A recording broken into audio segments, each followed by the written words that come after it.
Please subscribe to help you and your motorcycle perform better.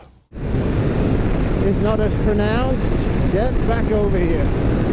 Whoa, we definitely need that shock preload change. That's going to be mandatory. Welcome to our world. Yes, it's Yamaha Day here at Sonoma Raceway. We're bringing the R7 out to be able to put it through some track paces and see what we can do. As we've done already the street settings, we're gonna, irrespective of what day it is where you're at, every morning you check your settings.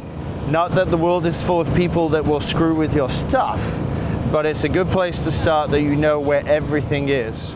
So our fork height we pre-measured, that is 11 millimeters. 1, 2, 3, 4, 5, 6, 7 rings for fork preload.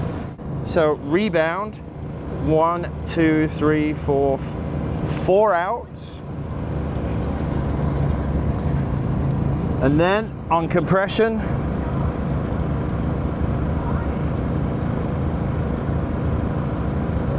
$11, $12, 14 out on compression. Now Sonoma is a very, very heavy braking track. 14 I know right out of the gate isn't going to work, so I'm going to put that right now to 10. We're also going to reset the cable tie. And then on the shock, we have 1, 2, 3, 4 steps to the top of the shock on the ramp adjuster. So we are at position 5 if you count backwards. And then on rebound, or we should actually say damping because there's only one screw, half, 1, 1.5, 1.5 out, half, 1.5. The one thing we're going to do is put tire warmers on so we don't lose track time. They're going to go on for 20 minutes and they're going to go on at 75 degrees. These are not race tires. And we're only doing that because it's very cold this morning and the track is cold.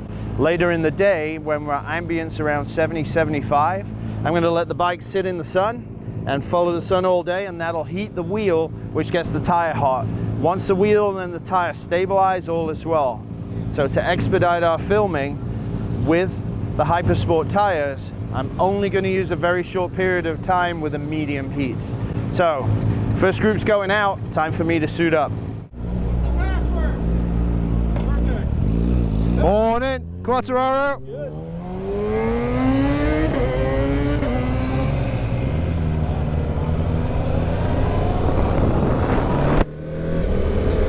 So we'll see how our R7 behaves on the track. First session of the morning is not record braking, it's really diagnostic. Try and find out how the bike works, where the gears should be as we come in and out of corners, how much stability I have in braking, and then obviously when I get back, what we've got for travel used. So cold track, cold brain, eyes not used to speed, you've got to take a minute to get yourself settled in. Again, no rush, it's only lap 2 of an entire day.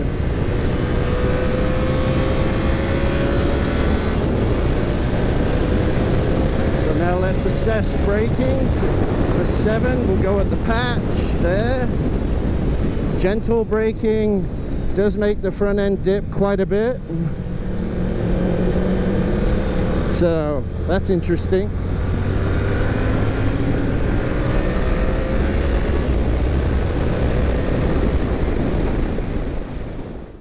Scrubbing session is over.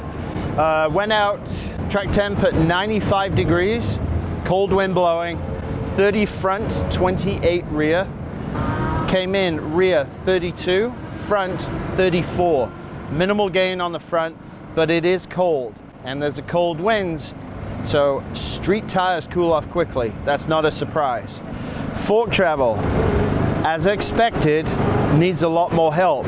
So before we go out for the next session, we've got to make a couple of changes. So the first change I'm going to do is we made a change to compression. We went from 10 So now I'm going to go to 6. Rebound as the session went on, started to pogo on corner entry, bar started to figure of 8. So I'm going to go 4 to 3, because when you get to the end of the range, a small adjustment makes a big change.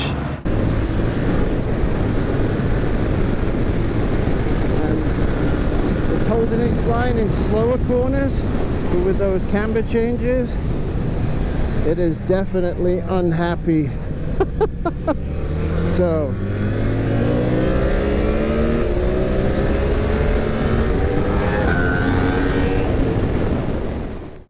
we've got a very large debris field on the right side. As we're exploring in the morning with a very cold track, relatively speaking, and not being on this track for quite a while, common sense prevails, which is find your way around and find your timing. So right side, quite a bit of debris there, roughly 40 millimeters of debris. So the goal is in the next 2 sessions to try and get that reduced dramatically by amount and width. let's see what we've got now with changes to our suspension, how it's potentially adversely affected the front of the bike, which we know is possible.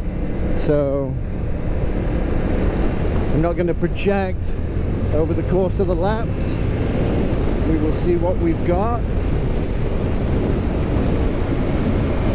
and based on that we'll be able to figure out, do we need a geometry change, what do we need with the forks. Definitely a lot more effort. Front pogo effect, because I'm braking longer, is not as pronounced. Get back over here. Whoa, we definitely need that shock preload change. That's going to be mandatory. Okay, end of session 3. Better session, faster session. Every time we increment a notch up to take our time and get it right. More focus this time on braking for brake on and brake off point, along with understanding these brake pads. What I found is that if you go to full pressure, it doesn't bite, and that bite doesn't increase. If you go to 3/4 pressure and hold it, the brake and slowing down and the friction coefficient comes up in a really nice progressive way. Love that. But it's really odd that if you go to full braking, I ran through one of the corners because it wouldn't stop at full brake pressure.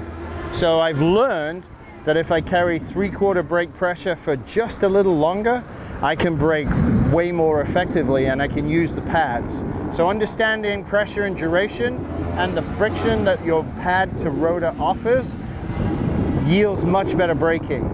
I'm tempted to take these forks off at lunchtime and check the oil level in both and see what we have, and then put them back on. Catch the full video at DaveMossTuning.com.